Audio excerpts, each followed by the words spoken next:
हंसता हुआ जीवन साइंस डिवाइन के संस्थापक सिद्ध सद्गुरु साक्षी श्री का परम संदेश है। Search life not religion. सारी दुनिया में धर्म के नाम पर ढोए जा रहे अंधविश्वासों, सड़ी गली रूढ़ियों और दम तोड़ती परंपराओं के विरुद्ध आध्यात्मिक क्रांति का शक्तिशाली अभियान है साइंस डिवाइन। साक्षी श्री मनुष्य के भीतर एक ऐसी दृष्टि और समझ पैदा करने का अत्यंत सार्थक प्रयास कर रहे हैं जिससे धर्म बन जाता है जीवन जीने का विज्ञान। उनका लक्ष्य है पृथ्वी पर हंसता हुआ जीवन, एक ऐसा जीवन जो भीतर से परम शांति और आनंद से भरा हो तथा भौतिक दृष्टि से सुख समृद्धि की ऊंचाइयों पर भी हो। उसके लिए परम पूज्य गुरुदेव प्रदान करते हैं साइंस डिवाइन का महामंत्र, भीतर से संन्यास, बाहर से संसार।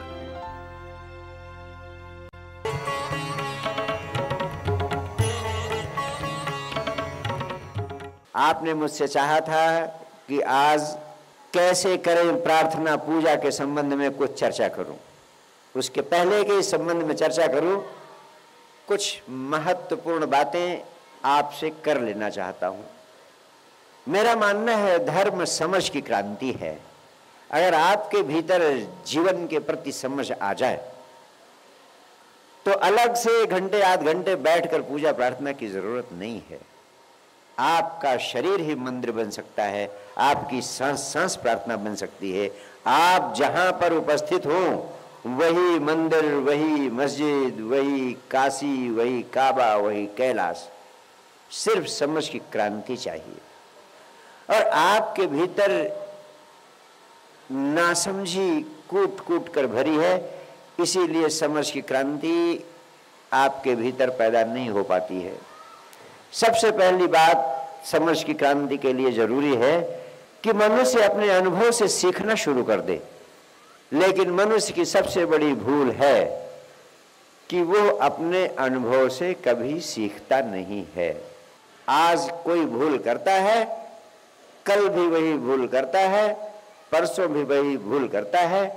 यहां तक कि मनोवैज्ञानिक कहते हैं कि तुम्हारा जीवन सिर्फ पुरानी भूलों को दोहराते जाने का नाम है। तुम इतने नासमझ हो कि कोई नई भूल भी नहीं कर पाते हो। जो पुरानी किए हो वही किए जाते हो। जो पिछले महीने किया था, जो पिछले महीने जिया था, आज इस महीने भी वही तुम करते जाते हो। इसीलिए तुम्हारी जिंदगी में कोई आनंद की ऊर्जा की तरंग नहीं है। कहते हैं मुरारी लाल के घर एक दिन चोर घुस गया। उनकी पत्नी ने जोर से आवाज दी, देखो मुझे लग रहा है कि कोई घर में घुसा है, देखो कहीं चोर तो नहीं घुस गया है। मुरारी लाल ने बिस्तर पर लेटे लेटे ही आवाज दी, भाई कोई घुसा तो नहीं है, कोई चोर तो नहीं है। और चोर ने शांति बनाए रखी। थोड़ी देर बाद फिर मुरारी लाल ने आवाज दी, कोई चोर तो नहीं, कोई घुसा तो नहीं।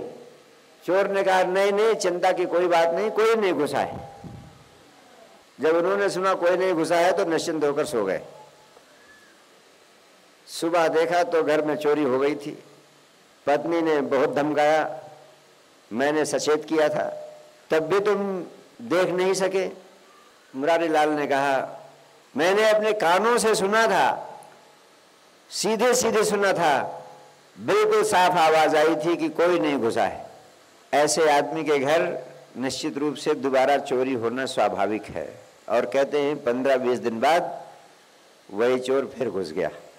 फिर मुरारी लाल की पत्नी ने कहा, मुझे लग रहा है कि कोई घुसा है, देखो। मुरारी लाल ने फिर आवाज दी, फिर वही आवाज आई, नहीं कोई नहीं घुसा है। लेकिन कहते हैं कि अब मैं तुम्हारे झांसे में, तुम्हारे धोखे में आने वाला नहीं हूं और मैं तुमको इस बार पकड़ ही लूंगा। और कहते हैं वो बिस्तर से उठकर जाते हैं और चोर को पकड़ लेते हैं। और चोर को लेकर के कहते हैं कि कानून अपने हाथ में नहीं लूंगा, तुम्हें मैं पुलिस थाने में बंद करा के ही रहूंगा। लेके चलते हैं, आधी राह पहुंचते हैं। चोर उनसे कहता है कि मैं अपने जूते तुम्हारे घर पर ही भूल आया हूं, अब मुझे बड़ी तकलीफ हो रही है चलने में। उन्होंने कहा फिर ऐसा है, तू यहीं रुक, मैं तुम्हारे जूते लेकर आता हूँ। वो जूते लेकर वापस आते हैं तो देखते हैं चोर गायब। अब ऐसे आदमी के घर में फिर अगली बार भी चोरी होना स्वाभाविक है। कहते हैं 10-15 दिन बाद वही चोर फिर उनके घर में घुसा और रात में आवाज हुई। अब की बार उन्होंने कहा कि अब मैं तुम्हारे धोखे में आने वाला नहीं, अब मैं तुमको सीधे थाने में बंद करा कर ही रहूंगा। अब जो कुछ तुम्हें लेना वगैरह हो, कुछ जूते चप्पल जो भी है, अब कोई बहाना नहीं चलेगा, सब कुछ साथ में लेकर चलो। लेकर चलते हैं, फिर आधी रात पहुंचते हैं तो कहते हैं आपने समझाया, चोर ने कहा आपने समझाया तो मुझे बहुत था, लेकिन एक गलती फिर हो गई, जो कंबल मैं ओढ़ के आया था वो कंबल आपके घर पर ही छूट गया। मुरारी लाल ने कहा पिछली बार तुमने मुझे बहुत धोखा दिया था और अब इतनी दूर अब मैं थक के जाने वाला नहीं, मैं यही तुम्हारा इंतजार करता हूं, तुम कंबल लेकर आओ। और कहते हैं कि वो इंतजार ही करते रह गए, चोर वापस नहीं लौटा।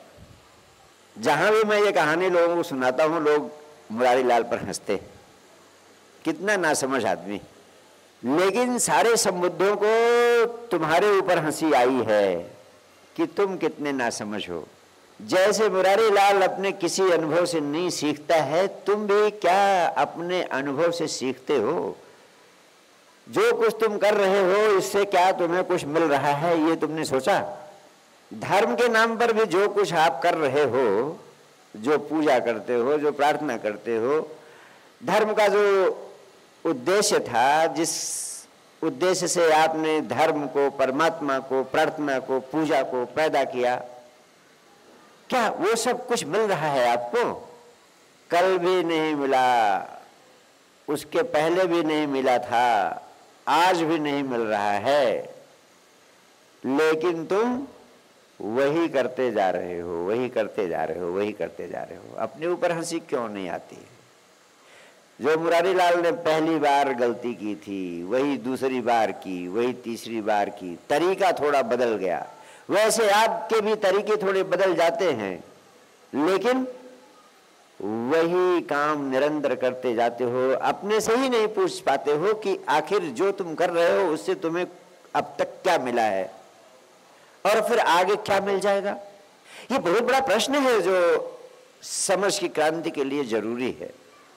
लेकिन आप सब इतनी बेहोशी में जी रहे हैं, इतनी बेहोशी में जी रहे हैं कि आपको फुर्सत ही नहीं है इस बारे में समझने की कि जो कुछ आप धर्म के नाम पर, परमात्मा के नाम पर, पूजा के नाम पर, जिंदगी के नाम पर कर रहे हैं, इससे आपको अब तक क्या मिला है और आगे क्या मिल जाएगा।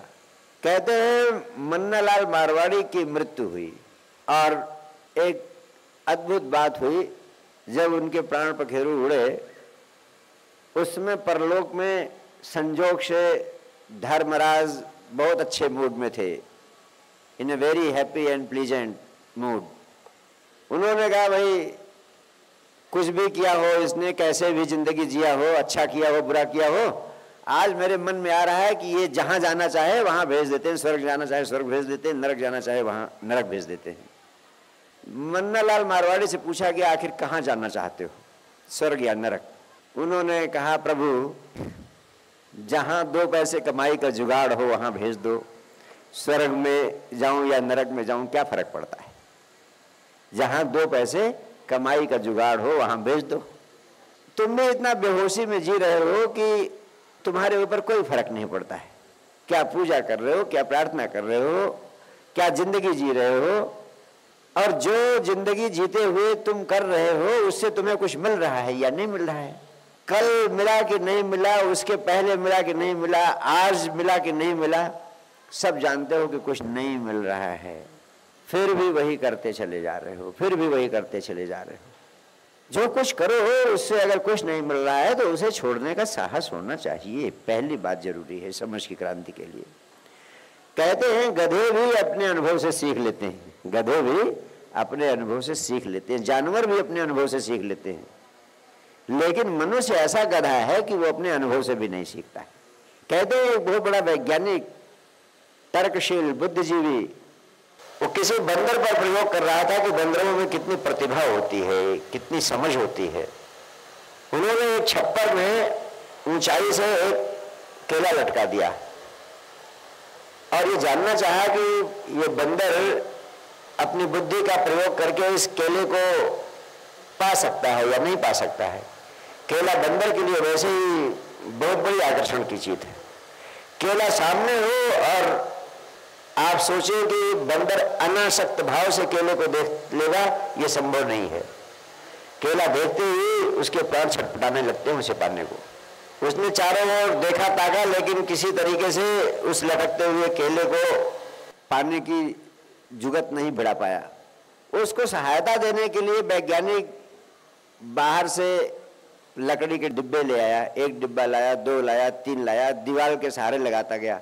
उसने सोचा कि शायद ये बंदर, अगर इसके अंदर समझ होगी तो इन डिब्बों को खिसका कर एक के ऊपर दूसरा रखेगा, दूसरे डिब्बे पर तीसरा रखेगा, फिर उसके ऊपर चौथा रखेगा। इस तरह से डिब्बे के ऊपर चढ़ के और केले को प्राप्त कर लेगा।